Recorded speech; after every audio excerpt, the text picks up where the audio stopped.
Bismillahirrahmanirrahim. Alhamdulillahirabbil alamin. Wa bihi nasta'in ala umurid dunya waddin. Wassalatu wassalamu ala asyrafil anbiya'i wal mursalin sayyidina Muhammadin wa ala alihi wa sahbihi ajma'in. الفاتحة بنيتنا في الانتفاع والتعلم والتعليم والاقتداء بالنبي المختار في السر والإجهار وبنية التناصر وتعاون وتعادل على الدين وإقامة شريعة سيد المرسلين وأن الله يرزقنا كمال النشاط والهمة والجد والاجتهاد في طلب علوم نافعة والعمل بها مع الإخلاص وطول العمر في طاعة الله وحسن الخاتمة عند الموت وإلى حضرة النبي سيدنا محمد صلى الله عليه وآله وسلم. الفاتحة.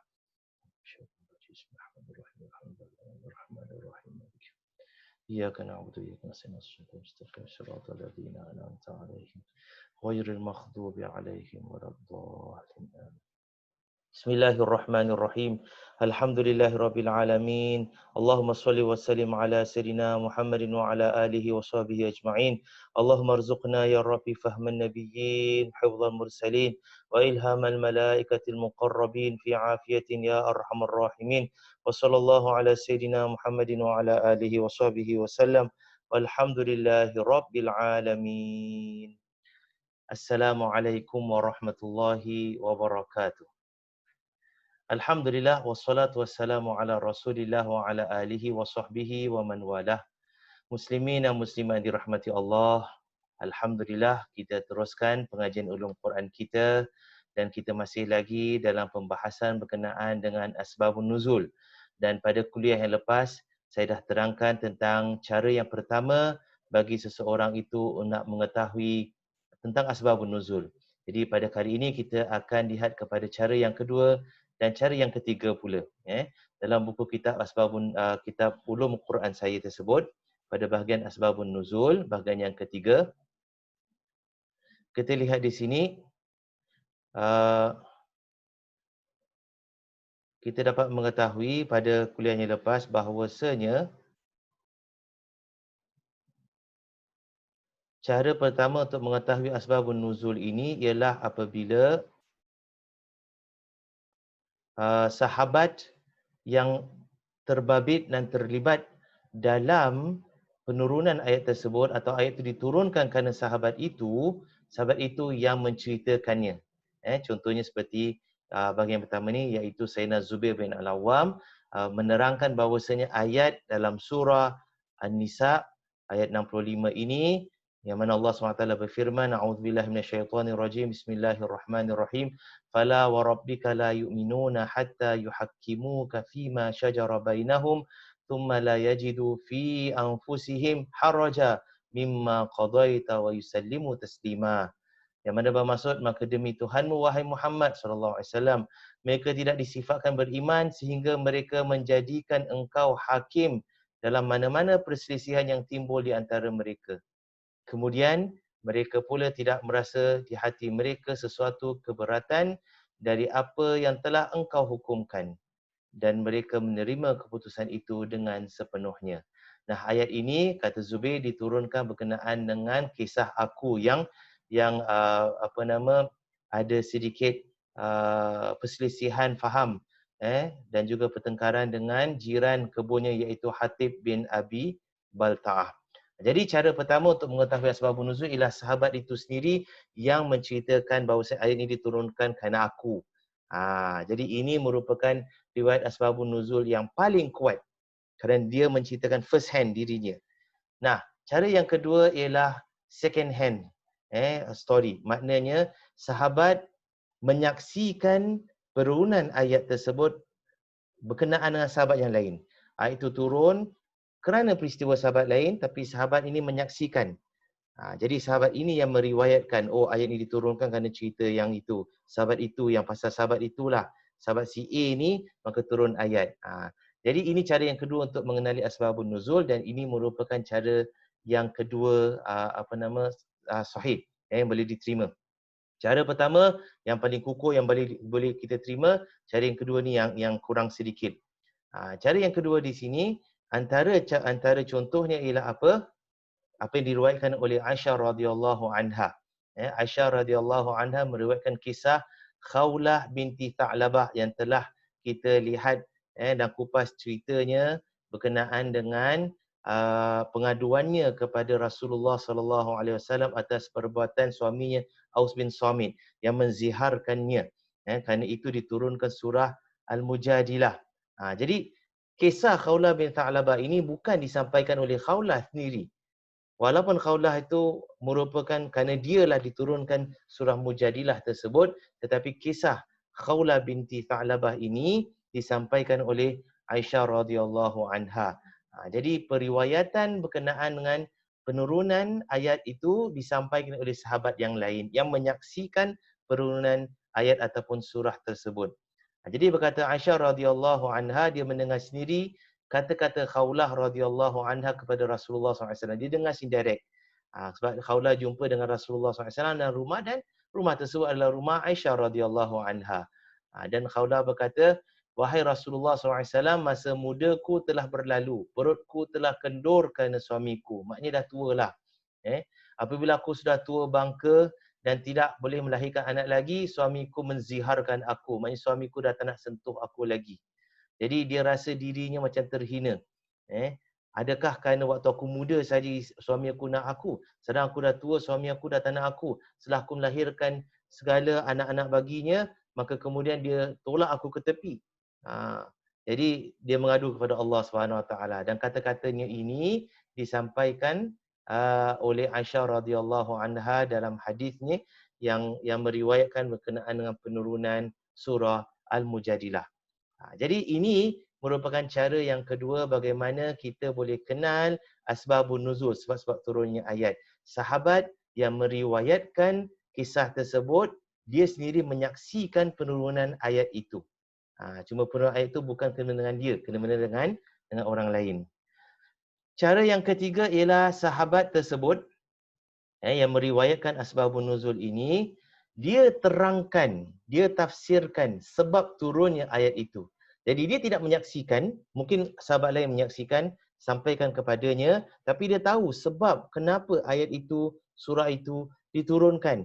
Maka dia terangkan kepada para tabi'in, dia terangkan kepada anak muridnya, tafsir bagi ayat ini kerana ayat ini diturunkan kepada fulan dan fulan. Dan dia tak cakap dia menyaksikan, dia cuma cakap ayat ini diturunkan untuk fulan-fulan kerana sebab-sebab begini. Ataupun ayat ini kerana gitu-gitu hukumnya. Jadi ini merupakan riwayat asbabun nuzul yang ketiga kurang kuatnya. Jadi diikut kategori yang paling kuat sekali, riwayat sahabat yang mana ayat itu diturunkan kerananya. Yang kedua kuat ialah riwayat sahabat yang menyaksikan penurunan ayat tersebut tapi bukan kerana dia diturunkan ayat itu. Dan ketiga, sahabat yang tidak menyaksikan tapi dia menafsirkan ayat tersebut dan menerangkan bahawa ini diturunkan kerana ini. Kerana sebab itu. Contohnya apa? Contohnya ayat surah Al-Baqarah ayat 223 yang mana Allah Subhanahu Wa Taala berfirman, A'udzu billahi minasyaitonir rajim. Bismillahirrahmanirrahim. Nisa'ukum harthul lakum fa'tu harthakum anna syi'tum waqaddimu li anfusikum wattaqullaha wa'lamu annakum mulaquh wa basyiril mu'minin. Sadaqallahu azim. Yang mana bermaksud nisa'ukum harthul lakum, isteri-isteri kamu adalah sebagai atau umpama kebun tanaman kamu. Allah Subhanahu Wa Taala perumpamakan isteri kepada suami, isteri itu seperti kebun, ladang, tanaman bagi si suami. Kerana daripada situlah si suami dapat menanamkan benihnya, maka lahirlah zuriatnya daripada isteri itu. Maka Allah SWT umpamakan isteri sebagai ladang. Fa'tu harthakum anna syi'tum. Dan datangilah, pergilah, jumpa, masuklah tanaman kamu itu ikut cara yang kamu suka. Kita ada kebun ladang, kita nak masuk daripada pintu A ke, pintu B ke, pintu C ke, pintu D. Suka hati kita lah ladang kita. Jadi Allah SWT kata, isteri kamu juga begitu. Maka kamu nak datangi isteri kamu dengan bagaimana cara pun suka hati kamu. Apa maksud mendatangi isteri? Maksudnya melakukan hubungan jenis dengan isteri. melakukan perbuatan jima' dengan isteri. Maka Allah SWT izinkan dengan apa jua cara kamu nak buat perbuatan ini, terpulang pada kamu kerana isteri kamu dah halal untuk kamu. Cuma yang mana dilarang, Rasulullah SAW larang ialah untuk memasukkan zakar tersebut melalui lubang dubur. Itu adalah haram. Okay. Jadi Allah Subhanahu Wa Taala menghalalkan apa jua cara selagi mana ia masuk di tempat yang betul, bukan tempat yang salah. Dan bertakwalah kata Allah. Wa qaddimu li anfusikum, dan sediakanlah amal-amal yang baik untuk diri kamu, wattaqullah, dan bertakwalah kepada Allah Subhanahu wa taala. Wa alamu annakum mulaqu, dan ketahuilah kamu akan menemui Allah Subhanahu wa taala di hari akhirat kelak. Jadi kamu nak datang cara macam ini macam itu, okey, tetapi kalau kamu menzalimi isteri, kalau kamu itu memasuki tempat yang salah, maka ketahui kamu akan bertemu Allah dan kamu akan diperhitungkan atas segala perbuatan kamu nanti. Wabasyiril mu'minin, dan berilah kabar gembira kepada orang-orang yang beriman. Berilah kabar gembira kepada orang beriman, mereka yang taat kepada Allah SWT, mereka yang mana menjaga adab dan juga tata susila dan juga pantang larang apabila mereka mendatangi isteri-isteri mereka. Nah, ayat ini diturunkan kenapa? Dalam kitab Sahih Al-Bukhari, ada sebuah hadis yang diriwayatkan oleh Jabir bin Abdullah radhiyallahu anhu, dan Jabir bin Abdullah radhiyallahu anhu merupakan sahabat Rasulullah sallallahu alaihi wasallam daripada kalangan kaum Ansar.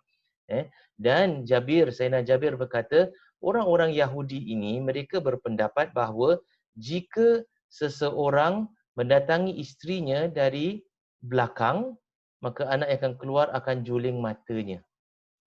Ini pendapat orang Yahudi zaman dahulu. Maknanya mendatangi isteri mesti daripada depan. Tak boleh daripada belakang. Walaupun masuk tempat yang betul, bukan tempat yang salah. Mendatangi isteri iaitu daripada belakang tapi masuk tempat yang betul. Kalau masuk tempat yang salah memang haramlah, dilaknat oleh Allah Subhanahu Wa Taala. Tetapi masuk tempat yang betul. Kata orang Yahudi tak boleh. No. Nak datang mesti daripada depan. Tak boleh daripada belakang. Sebab kalau awak masuk isteri awak di tempat yang betul, daripada belakangnya, makanya kalau terhasil anak tu akan keluar matanya juling. Ini tidak ada bukti. Ini pendapat mereka saja. Ini biasa berlaku, bukan setakat kepada orang Yahudi saja, tapi semua masyarakat di dunia ini ada mereka punya pantang larang fahaman-fahaman mereka yang kadang-kadang tidak berdasarkan kepada fakta, tidak berdasarkan kepada hakikat, hanya pendapat mereka saja atau fikiran mereka sahaja. Jadi orang Yahudi mempunyai fahaman sedemikian. Allah Subhanahu Wa Taala membatalkan fahaman ini agar orang Islam tidak terikut-ikut dengan cara orang Yahudi tersebut.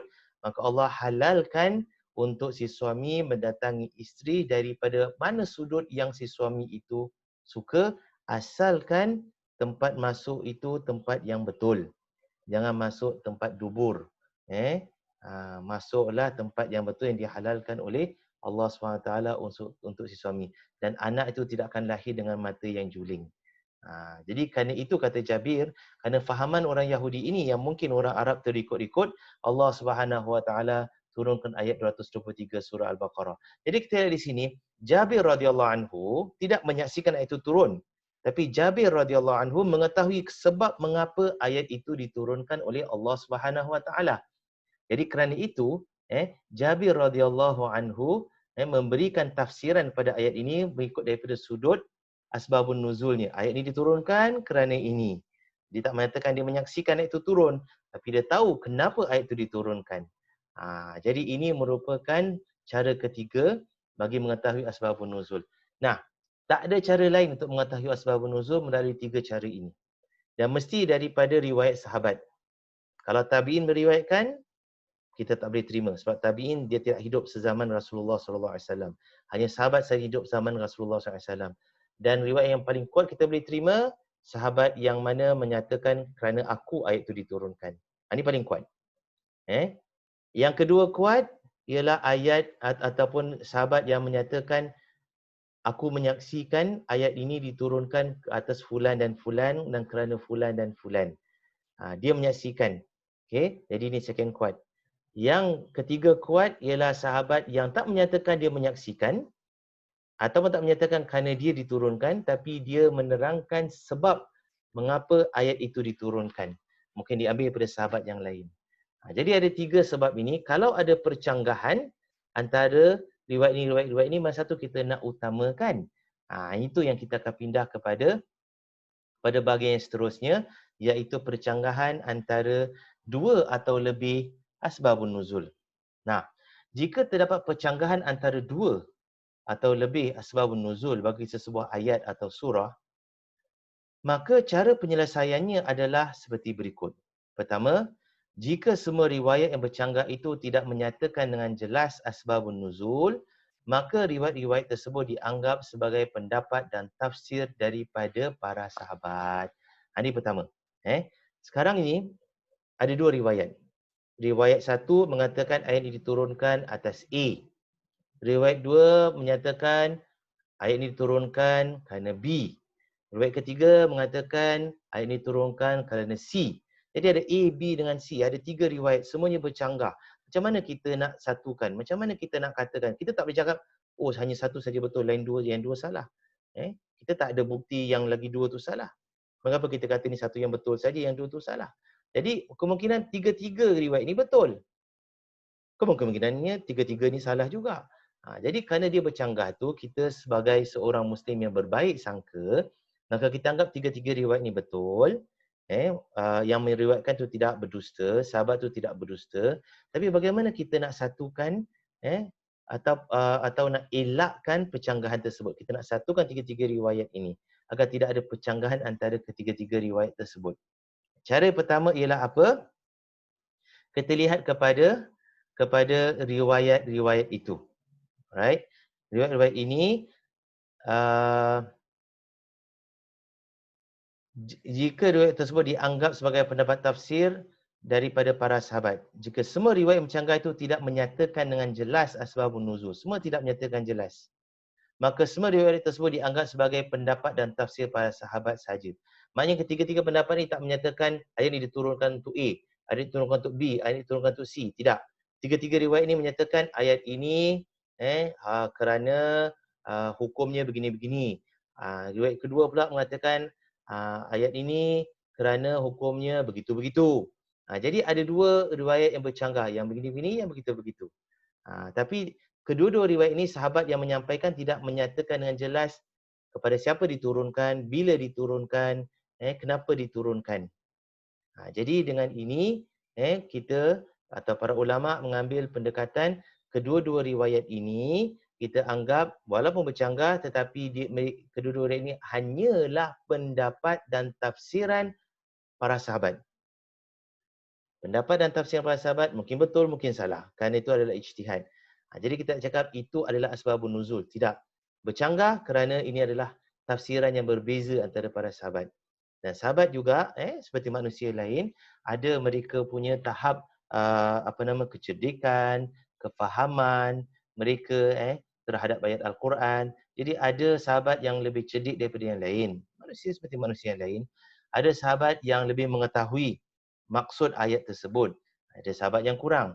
Jadi mungkin ada percanggahan yang sahabat yang lebih cerdik meriwayatkan sedemikian, sahabat yang kurang pemahamannya riwayat sedemikian, maka ada 2 pendapat yang berbeza.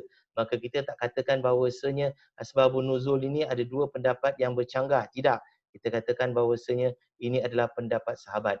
Kerana kedua sahabat yang meriwayatkan itu tak menyatakan dengan jelas sebab turunnya ayat itu.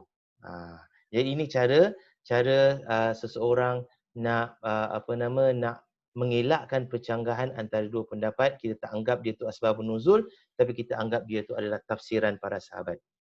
Ini pertama. Yang kedua, jika salah satu riwayat yang bercanggah itu menyatakan dengan jelas asbabun nuzul, seperti kata para sahabat, ayat ini diturunkan kerana, maka riwayat itu yang diambil kira dan riwayat lain dianggap sebagai tafsir. Nah, ada 2-3 riwayat berkenaan dengan maksud ayat ini. Lagi 2 riwayat tak menyatakan ayat itu diturunkan. Dia hanya mengatakan, sahabat mengatakan ayat ini hukumnya begini-begini kerana begini-begini.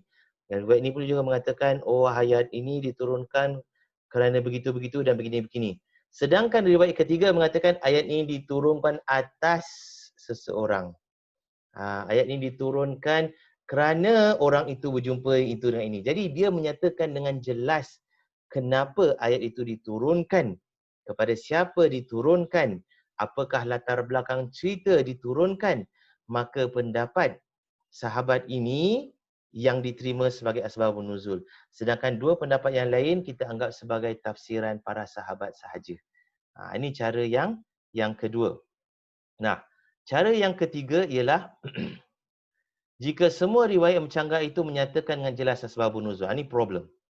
Riwayat A, B dan C. Semua mengatakan ayat diturunkan untuk A, ayat diturunkan untuk B, ayat diturunkan untuk C. Jadi semua sahabat menyatakan diturunkan untuk orang-orang, tiga orang yang berbeza. Jadi percanggahan berlaku. Mana satu ayat diturunkan, A, B atau C? Maka kita cakap riwayat yang paling sahih ialah yang dianggap asbabun nuzul. Jadi kita kena lihat kepada sanad ketiga-tiga riwayat ini. Kita lihat kepada sanad dia. Manakah salah satu sanad tiga riwayat ni yang paling sahih, yang paling kuat, maka itu yang kita terima sebagai asbabun nuzul. Yang kedua ini kita tak terima sebagai asbabun nuzul. Jadi kita ulama hadis mereka kena lihat dan kaji dari sudut sanad riwayat tersebutlah dan pilih sanad yang paling sahih untuk dijadikan sebagai asbabun nuzul. Nah, yang keempat pula, jika semua riwayat yang bercanggah itu menyatakan dengan jelas asbabun nuzul. Seperti nombor 3. Tapi kesemua riwayat tersebut sahih. Sedangkan nombor 3 ini, ada riwayat sahih, ada riwayat kurang sahih. Tapi yang nombor 4 ni, semua riwayat yang bercanggah ini, A, B dengan C ini, semuanya sahih. Hadis pertama mengatakan itu diturunkan untuk A. Sahih sanad dia. Hadis yang kedua mengatakan ini diturunkan untuk B. Sahih sanad dia. Hadis ketiga mengatakan diturunkan untuk C. Sahih sanadnya. Jadi ketiga-tiga riwayat ini sahih.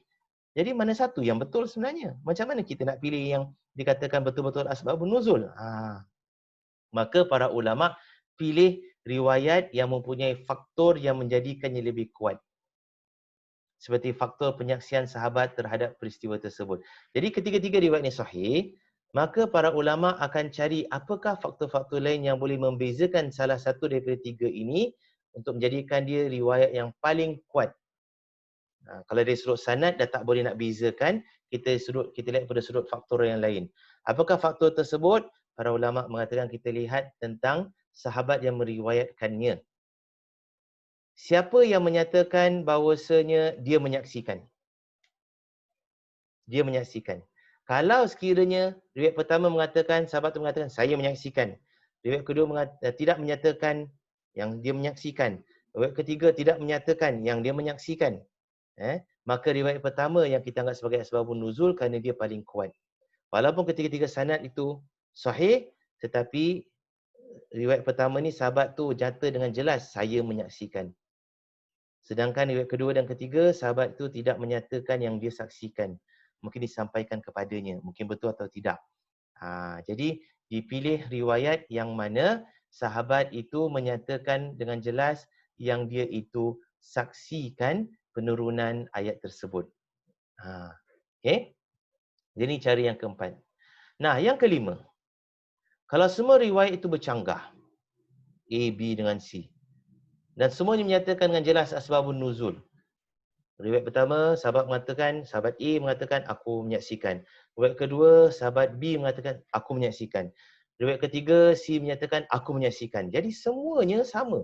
Sanad dia sahih dan semuanya menggunakan lafaz yang sama, aku menyaksikan. Jadi mana satukah riwayat kita nak terima sebagai asbabun nuzul? Dan tidak ada faktor yang menjadikan salah satu daripadanya lebih kuat, maka kerana kita tidak ada pembeza lain, tidak ada faktor lain untuk membezakan mana satu yang lebih kuat antara tiga ini, maka kita anggap bahawa ayat tersebut diturunkan lebih daripada satu peristiwa, lebih daripada sekali.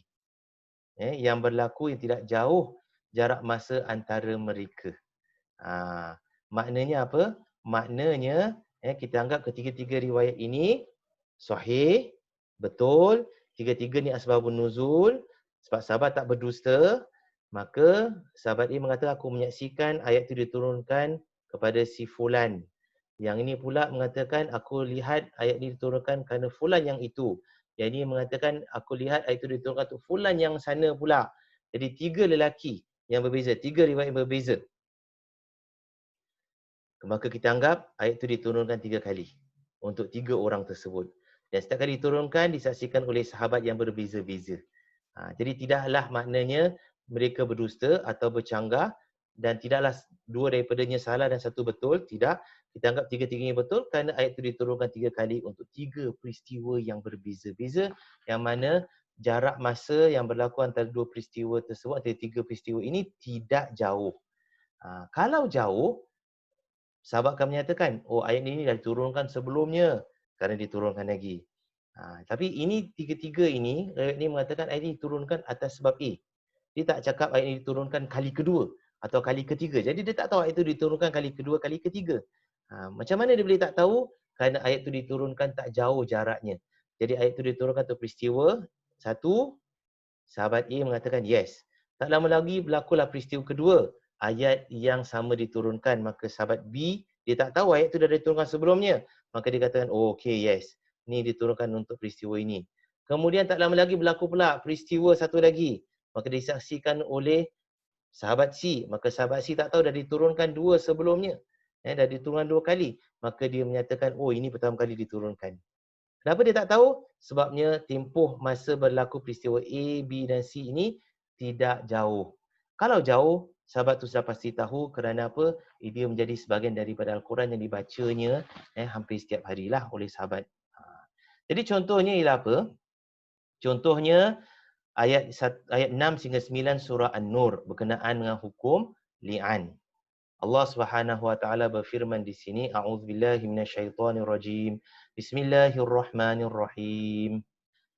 والذين يرمون أزواجهم ولم يكن لهم شهداء إلا أنفسهم فشهادة أحدهم أربع شهادات بالله إنه لمن الصادقين والخامسة أن لعنة الله عليه إن كان من الكاذبين ويدرأ عنها العذاب أن تشهد أربع شهادات بالله إنه لمن الكاذبين والخامسة أن غضب الله عليها إن كان من الصادقين. Jadi sadaqallahul azim, ayat yang ke-6 sehingga ayat yang ke-9 yang mana bermaksud dan orang-orang yang menuduh isterinya berzina. Dia tuduh isterinya berzina. Tetapi mereka tidak dapat, suami ini tidak dapat datangkan saksi yang mengesahkan tuduhan itu. Yang kita tahu saksi itu mestilah 4 lelaki yang adil. Adil maksudnya 4 lelaki yang baik, yang bukan lelaki yang melakukan maksiat, bukan lelaki yang fasik, bukan lelaki yang jahat, lelaki yang baik, yang menyaksikan perbuatan zina tersebut dengan mata kepala mereka sendiri, bukan melalui televisyen. Bukan melalui televisyen, menyaksikan dengan jelas. Dan bukan menyaksikan hanya perbuatan zina itu, maknanya lelaki dan perempuan ini bersama-sama di bawah selimut, bukan bergerak-gerak selimut tersebut. Itu tidak semestinya berlaku zina. Maknanya mereka mesti menyaksikan, maaf cakap, masuknya zakar lelaki itu dengan jelas dalam faraj si wanita. 4 saksi. Kalau salah satu saksi, tak boleh jatuhkan hukuman zina. Jadi berat maknanya penyaksian bagi zina ini. Bukan senang nak mensabitkan perbuatan zina. Hampir mustahil. Kerana itu, hukumnya juga berat. Kalau betul-betul dapat disaksikan, maknanya orang ni buat ni betul-betul sengaja dia buat agar orang lain lihat, maka sudah pasti dia layak untuk dihukum dengan hukuman yang berat. Sama dia disebat 100 kali, ataupun dia itu, kalau dah kahwin, direjam sampai mati. Lelaki ataupun perempuan. Jadi sekarang si suami ini, dia menyaksikan dengan mata kepala dia sendiri, isterinya berzina depan dia. Kalau sabit kesalahan, si isteri tu dihukum rejam sampai mati. Tapi si suami ni tak sempat nak panggil 4 saksi. Nak cari 4 saksi lelaki, saksi. Oh, mai kau tengok isteri aku berzina. Tengok. Betul tak zina. Jadi aku nak ngadu kepada hakim supaya dia jatuhkan hukuman rejam sampai mati. Tak sempat. Dia sendiri menyaksikan. Tapi dia yakin isterinya berzina. Dan dia tak boleh bersama dengan isterinya lagi sebab isterinya dah berzina dengan lelaki lain. Jadi Allah Subhanahu Wa Taala memberikan hukum bagi keadaan sedemikian. Bagaimana nak buat? Kamu tak perlu cari saksi yang lain sebab tak sempat. Tapi kamu yakin isteri kamu dah berzina, maka kata Allah Subhanahu Wa Taala, fa syahadatu ahadihim arba'u syahadatin billah, maka penyaksian yang sah pada syarat bagi seseorang yang menuduh itu si suami itu, hendaklah dia sumpah dengan nama Allah sebanyak 4 kali bahawa sesungguhnya dia dari orang-orang yang benar. Jadi dia kena angkat sumpah di hadapan khalayak ramai dalam masjid, naik atas mimbar. Pada zaman Rasulullah SAW, dia atas mimbar dan dia sumpah atas nama Allah. Wallahi, wabillahi, watallahi, dengan nama Allah aku sumpah, dengan nama Allah aku sumpah, dengan nama Allah aku sumpah. 4 kali. Pertama kali dia sumpah dengan nama Allah yang bahawasanya benar-benar isterinya berzina. Kemudian dia sumpah lagi dengan nama Allah bahawasanya isterinya benar-benar berzina. Kemudian dia sumpah lagi dengan nama Allah, isteri aku benar-benar berzina. Dan keempat dia bersumpah dengan nama Allah lagi bahawasanya yang keempat ini apa? Dia itu dari orang-orang yang benar. Okey. Dia sumpah 4 kali yang dia itu apa? Dia itu menyaksikan isterinya melakukan zina, dia cakap benar. 4 kali dia sumpah atas nama Allah. Kali kelima dia sumpah dengan nama Allah Subhanahu Wa Taala dan sumpah yang kelima hendaklah dia berkata bahawa laknat Allah Subhanahu Wa Taala akan menimpa dirinya jika dia dari orang-orang yang berdusta. Ini sangat berat ni. Kenapa sangat berat? Sebabnya ialah menuduh wanita muslimah berzina merupakan antara dosa besar. Antara dosa besar. Sama kategori seperti seseorang yang berzina, sama kategori seperti orang-orang yang melakukan syirik, sama juga orang-orang yang mendatangi ahli sihir untuk mensihirkan orang lain. Jadi ini semua kategori dosa-dosa besar. Makanya menuduh wanita berzina adalah satu dosa yang besar. Kerana itu sumpah yang kelima si suami ni kata, dengan nama Allah aku bersumpah bahawasanya kalau sekiranya aku cakap bohong, aku bersedia untuk dilaknat oleh Allah Subhanahu Wa Taala. Kalau aku cakap bohong, aku beri sumpah bohong 1, 2, 3, 4 ini, maka kelima aku sumpah dengan Allah, kalau sekiranya aku cakap bohong, Allah laknat aku. Na'udzubillah min dzalik. Laknat Allah Subhanahu Wa Taala ini jangan main-main. Allah SWT melaknat iblis. Kita lihat apa kesan pada iblis. Diharamkan masuk syurga selama-lamanya. Allah melaknat orang-orang kafir yang mati dalam keadaan kafir. Apa akibatnya? Mereka tidak dapat masuk syurga selama-lamanya. Maka orang yang berkata sedemikian, kalau dia berdusta, Allah laknat atas dirinya, berat kesannya. Iaitu apa? Kemungkinan takut-takut dia mati dalam keadaan kafir. Tidak beriman kepada Allah SWT, maka tak ada peluang masuk syurga selama-lamanya. Dia akan masuk dalam neraka selama-lamanya. Ini sumpah yang kelima. Jadi si suami itu kena lakukan sumpah itu di hadapan khalayak ramai kerana dia tuduh isterinya berzina tanpa dia ada bukti. Nah, si isteri pula bagaimana? Si isteri ini dia boleh mengaku, dia cakap betul suami aku cakap benar, maka aku bersedia untuk dikenakan hukuman rejam ke atas aku. Kalau dia kenakan hukuman rejam di dunia, syurga dia dapat di akhirat nanti kerana dia bersabar atas hukuman Allah Subhanahu Wa Taala. Allah ampunkan dosa-dosa dia. Tapi kalau sekiranya dia takut untuk dilakukan hukuman rejam atasnya, ataupun dia yakin dia tidak melakukan zina, suaminya sudah salah lihat, suaminya salah tuduh. Suami ingat betul lah lakukan zina, tapi dia tidak lakukan zina. Dia cuma sama-sama dengan lelaki lain, bergolek sama, bawa katil ke apa, ataupun bawa selimut dan sebagainya. Tapi tidak melakukan zina. Suami dia ingat lakukan zina, tapi tidak. Maka kalau dia yakin itu betul, maka dia ke depan. Dia ni atas mimbar, dan dia lakukan yang sama, dia sumpah 4 kali. Tumpah 4 kali. Ini ayat ke-8. Dan bagi menghindarkan hukuman siksa dari isteri yang kena tuduh itu, siksa maknanya direjam sampai mati, maka si isteri itu kalau betul dia tidak salah, hendaklah dia bersumpah dengan nama Allah SWT 4 kali. Sama macam suami dia. Bahawa suaminya yang duduk itu adalah daripada orang-orang yang berdusta. Jadi cakap, no, suami aku yang berdusta, suami aku yang salah. Aku sumpah demi Allah, aku tidak lakukan zina, suami aku berdusta. Aku sumpah dengan nama Allah, suami aku berdusta, aku tak salah. Aku sumpah dengan nama Allah, suamiku berdusta, aku tidak berzina. Aku sumpah dengan nama Allah, bahawasanya suamiku berdusta, aku tidak berzina. 4 kali dia sumpah. Dan kali kelima, dia sumpah dengan nama Allah, aku sumpah dengan nama Allah, kalau sekiranya suami aku itu berkata benar, tuduhannya benar, maka aku bersedia untuk dimurkai oleh Allah Subhanahu Wa Taala. Laknat lebih tinggi daripada murka. Laknat kemungkinan besar tak dapat masuk dalam syurga. Na'udzubillah min dzalik. Murka ada kemungkinan dapat masuk syurga, mungkin Allah SWT ampunkan dosanya kerana dia tu dituduh. Jadi untuk dia mengelakkan dirinya daripada terkena dengan hukuman rejam sampai mati, dia lakukan sedemikian. 4 kali dia sumpah dia itu tidak melakukan zina, suaminya berdusta, dan kali kelima, kalau suami cakap benar, maka si isteri itu kata, aku bersedia untuk dimurkai oleh Allah Subhanahu Wa Taala. Jadi kalau si suami isteri dah melakukan sedemikian, maka hakim tak boleh putuskan yang zina itu berlaku sebab kedua-duanya menafikan. Isteri menafikan zina itu berlaku, suami tuduh isteri itu berzina. Jadi kita tak cakap, oh isteri yang salah, suami yang betul. Suami salah atau isteri betul. Tak boleh sebab dua-duanya dah sumpah nama Allah. Kita serahkan kepada Allah hukumannya. Qadi atau hakim kena serahkan hukumannya pada Allah di hari akhirat nanti untuk putuskan. Jadi apa yang boleh dilakukan oleh hakim ialah apa? Kerana dah melakukan perbuatan ini, maka dipisahkan suami isteri tersebut. Difasahkan mereka, dihapuskan perkahwinan tersebut, dibatalkan perkahwinan itu dan mereka berdua tak boleh berkahwin lagi sampai bila-bila.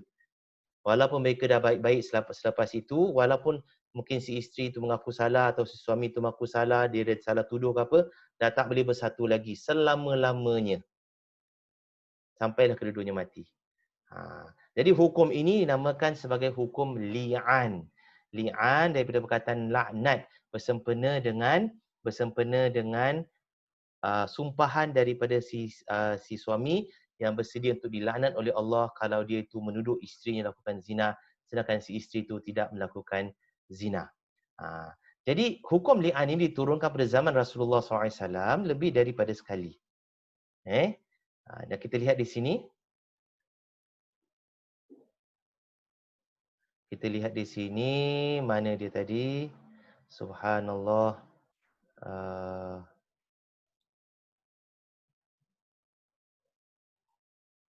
Okey.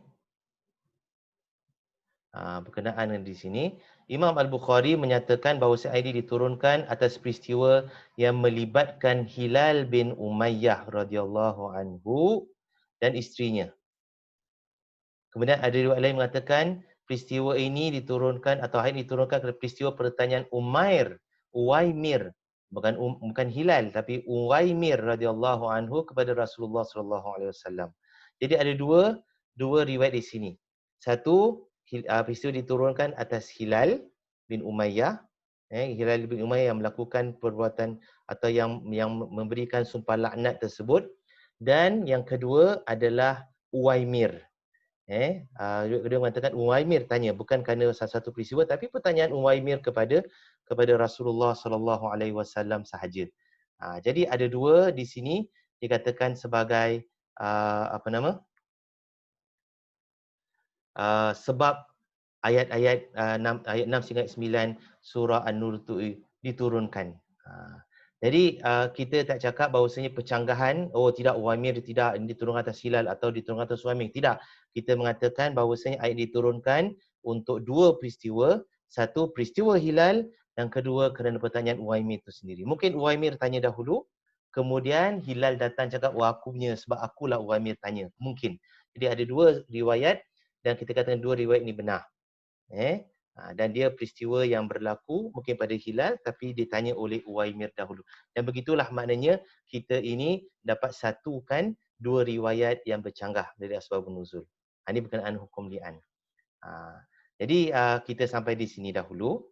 Cara yang kelima, cara yang keenam itu lebih kompleks sedikit, kita tangguh pada kuliah yang akan datang. Cuma sebelum saya tutup kuliah kita pada kali ini, ingin saya tekankan bahawasanya berkenaan dengan hukum li'an ini, kadang-kadang orang salah faham, orang gunakan hukum li'an ini untuk nak memalsukan dakwaan orang lain. Orang kata ni buat, tidak saya tak buat, maka marilah kita lakukan sumpah laknat dan sebagainya di masjid lah, dengan Quran lah. Itu semua tidak ada dalam Islam. Hukum li'an ini khusus untuk perkahwinan sahaja. Seseorang yang nak menafikan tuduhan orang lain, dia tak perlu dengan hukum laknat. Ini dia mempermain-mainkan agama Allah Subhanahu Wa Taala. Jadi apa dia boleh buat ialah dia menafikan saja. Orang yang tuduh itu mesti datangkan bukti. Kalau dia tak ada bukti, maka dia itu salah. Orang yang dituduh hanya perlu dia sumpah saja, cakap aku tak buat. Kalau tuduh macam mana kau tak ada bukti, maka aku sumpah wallahi aku tak buat. Dah cukup. Tak payah nak melaknat ni semua. Kalau aku dusta, laknat Allah pada aku. Kalau kau dusta, laknat Allah pada engkau. Tak perlu ni semua. Ataupun mereka gunakan cara perbuatan mubahalah. Ini antara Rasulullah SAW dan orang Yahudi. Orang Yahudi yang tak mahu mengiktiraf Rasulullah SAW sebagai Nabi, sedangkan mereka tahu Rasulullah SAW seorang Nabi. Maka Rasulullah ajak mereka, mari kita mubahalah. Maknanya mari kita doa pada Allah Subhanahu Wa Taala. Siapa yang berdusta maka bersedia untuk dilaknat oleh Allah atas dirinya dan keluarganya dan anak-anaknya semua. Jadi mereka nak apply hukum yang sama kepada keadaan sekarang. Kalau ada percanggahan, ada pergaduhan, perselisihan antara manusia, maka kita buat mubahalah yang sama. Tak boleh. Ini mubahalah satu perkara yang sangat-sangat berat. Itu antara Rasulullah SAW dan orang Yahudi saja. Itu bukan izin untuk setiap daripada umatnya untuk lakukan mubahalah, sumpah laknat dan sebagainya. Jadi kita perlu elakkan perbuatan yang sedemikian. Kerana laknat ini satu perkara yang sangat-sangat berat. Sangat-sangat berat. Kita tak boleh nak suka-suka minta orang lain dilaknat oleh Allah Subhanahu Wa Taala atau kita suka-suka bersedia untuk dilaknat oleh Allah Subhanahu Wa Taala. Na'udzubillah min dzalik. Semoga Allah Subhanahu Wa Taala melindungi kita daripada perbuatan-perbuatan yang menyalahi ajaran Islam dan perbuatan-perbuatan yang membawa kemurkaan daripada Allah Subhanahu Wa Taala. Amin amin ya rabbal alamin. Kita bertemu lagi insya-Allah pada kuliah yang akan datang dan kita sambung nanti tentang cara kita nak menyelesaikan percanggahan dari sudut asbabun nuzul. Wallahu a'lam bissawab. Al-Fatihah hadratin Nabi Sayyidina Muhammadin sallallahu alaihi wa alihi wasallam wa ila arwahil muslimin wal muslimat wal mu'minin wal mu'minat sya'unillah ilahumul Fatihah. Bismillahirrahmanirrahim. Ar-Rahmanir Rahim. Maliki yaumiddin. Iyyaka na'budu wa iyyaka nasta'in. Ihdinas siratal mustaqim. Siratal ladzina an'amta 'alaihim ghairil maghdubi 'alaihim waladdallin. Amin. Bismillahirrahmanirrahim. Alhamdulillahirabbil alamin. Allahumma shalli wa sallim ala sayidina Muhammad wa ala alihi washabihi ajma'in. Allahumma anfa'na warfa'na bil Qur'anil azim wa barik lana bil ayati wadh-dhikril hakim wa taqabbal minna innaka antas samiul alim. Allahumma iftah lana min khazaini rahmatika ya arhamar rahimin. Rabbana zidna ilman nafi'a. Wa sallallahu ala sayyidina Muhammadin wa ala alihi washabihi wasallam. Walhamdulillahi rabbil alamin. Assalamualaikum warahmatullahi wabarakatuh.